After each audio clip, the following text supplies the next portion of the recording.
Hey, welcome to the Show Banff Show. My name is Sage, or All the Rage Sage, and here on the Show Banff Show, we celebrate startup culture, what people are up to, and mental health. And guess what? We have another I'm crazy, person. yeah. Just Maybe, yeah. And great, I love it. And you're running for council, is that correct? No, for mayor. For mayor? Oh, Go big or go home. Go big or go home. I love it. This is it, you know. And all my money, well, first of all, my name is Gary Gilmour. I'm 63 years old. I'm a retired garbage man. I worked for the town of Banff for 13 years. Lived in town approximately 45, 46 years. And my main platform is my entire salary of 98 grand will go to local charities, plus the SPCA in Canmore. It's local enough. You don't have one here. And there's a lot of things to talk about. Okay, first of all, I've got a lot of enemies because I hate labels. So when someone say you're an anti-vaxxer or a vaxxer, you're labeling. And discrimination is, in any point, is not virtuous. There's no righteousness in discrimination, your freedom of choice. For example, the town of Banff getting rid of some of their employees for not being vaccinated, they're basically just standing up for freedom of rights. Now, I have a research team that has a lot of negative feedback about vaccinations. 4 people that get on the computer that help me out. But the thing is, what happened this summer, no masks for the summer, then overnight masks, then 2 weeks later, a COVID passport. And meanwhile, we can't go to the States, but they can come here. What's going on? And another major point is, you see people bickering with each other. It's like divide and conquer. Like, is this what the main issue of the government is, to see how they control people? Because people blindly take the vaccine without any research because the government says you have to, and they say, I'm doing it for you because, but you can still spread the COVID even if you're being vaccinated, and then people don't wear their mask because you mean vaccinated, and then people are bickering on the street, you should be wearing a mask, I've seen it, and other people, you should be double vaccinated. Now, I got one vaccination, and then when I heard there was going to be another one, I was almost going to get it, but then I heard, oh, there's going to be more. Well, to me, this is destroying my immune system. It's not good for me to get all these vaccinations. I keep my distance, I wear my mask in public places, and the rest of it just mass hysteria. Really disappointed how people just blindly follow the government without questioning it. I might have more to say. Research team behind the caucus. I love Okay, how that's you have, about like, a it. plan. Yeah. Well, I've been saying this to a lot of people, and the thing is, people don't like me because I'm voicing these alternate opinions, and they look at you like you're a pariah because Challenge the government on yeah, things. exactly, but the people are divided, and the majority is against my points of view without questioning it. I've seen it.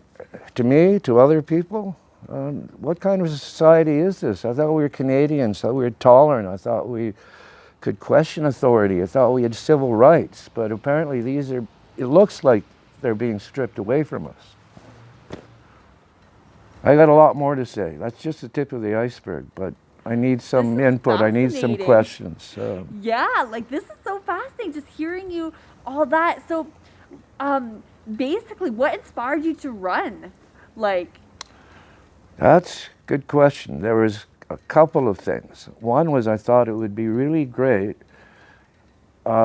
See, I'm raising shackles by giving all my money to charity because nobody does that, right?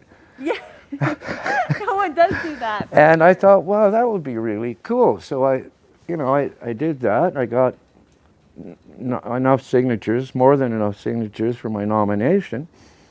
Then I went in, and then I was going to go in more in a satirical, partial way just to test the political system, but I found out some people actually believe in what I'm doing. So I have to tone it down a bit and be less of a fool. Like I was going to suggest I'll build a COVID colony with big screen TVs and Cool. stuff like that. But I mean, that's a bit over the top. So,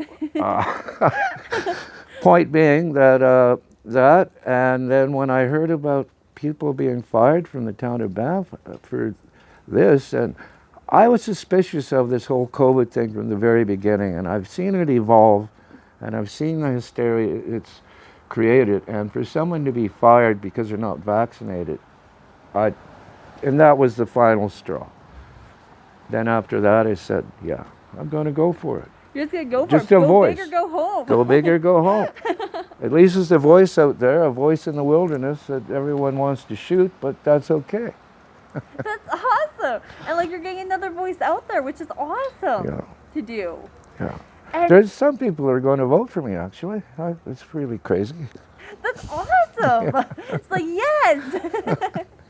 If I get 10 votes, I'm happy. You know, I've already got 10. Yeah. Yes. Cha-ching. That's amazing. And good for you for going for it. Yeah.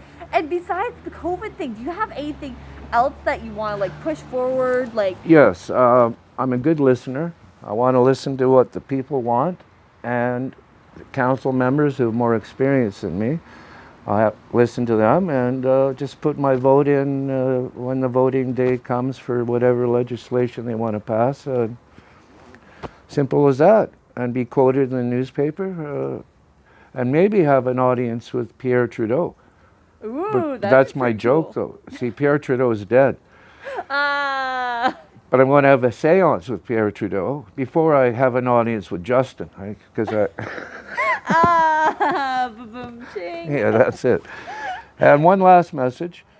For those that wear your masks in your vehicle, maybe you should take your seatbelt with you when you leave your vehicle too. That's a very bad joke, but it's from a comedian I heard or something. Hey, you're having fun with it. That's the main thing. Yeah. Any Wow. questions or anything? And one thing we're asking all candidates, basically, if you don't get in, what are you planning to do? Even if you don't get in. Well, I live in a small pension. As I said, that's why I give my money to charity. Geez, I'd like to get out of town and go to a warmer place like I used to, but it's so hard these days. Go to Mexico for 3 to 6 months. Never Southeast Asia again, because you got to cross borders and you get ripped off all the time, and I'm immobile, partially immobile. But in Mexico, you just get your little hacienda by the beach and live. That sounds relaxing. And the world comes to chill. you. You sit on a bench. The last time I was there, the world came to me. I made friends, contacts, everything by not going anywhere. You just have to be patient. So I sit on a bench.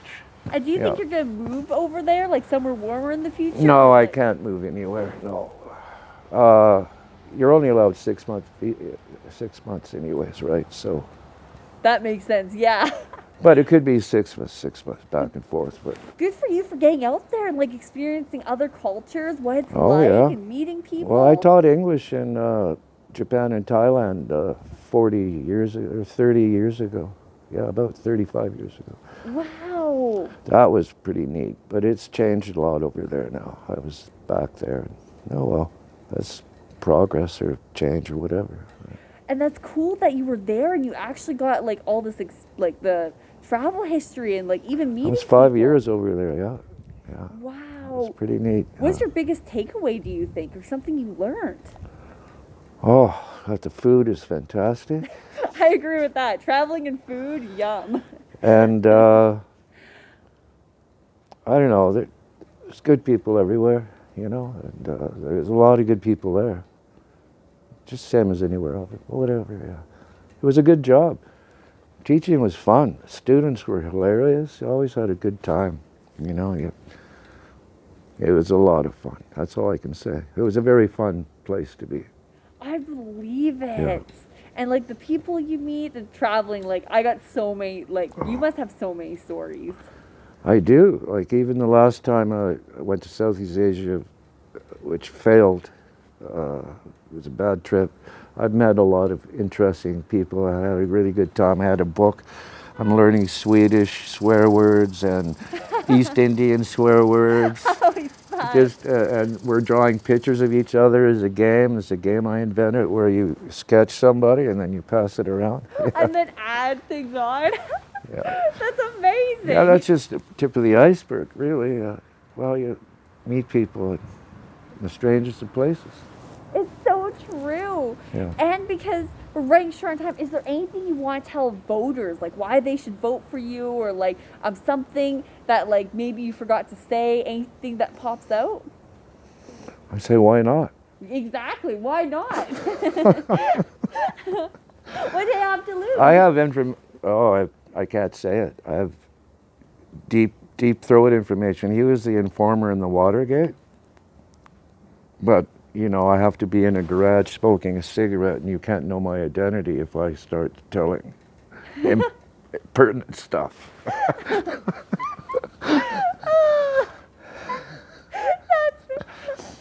It's really nice to meet you, Sage. I've heard a lot about you, actually. Thank you so much. Yeah. Are you the guitar player? Or one of the Shepherd girls was a guitar player, wasn't she? Or Oh, do you mean my little sister? Maybe. Cassie? Cassandra? maybe. I thought she was writing her own songs and doing stuff. I play guitar. Oh, that's so cool. I know she was like playing guitar for a while, but now that she's in college, she's busy studying. She doesn't have the time. No. But Well, that's good. She's in college. yeah, it's so cool. It was a pleasure to meet you. Very nice to meet you as Thank you for coming well. on the show. Yeah. And bye, everybody. Bye, everyone. Whoever's Thanks for not watching. listening, and right on.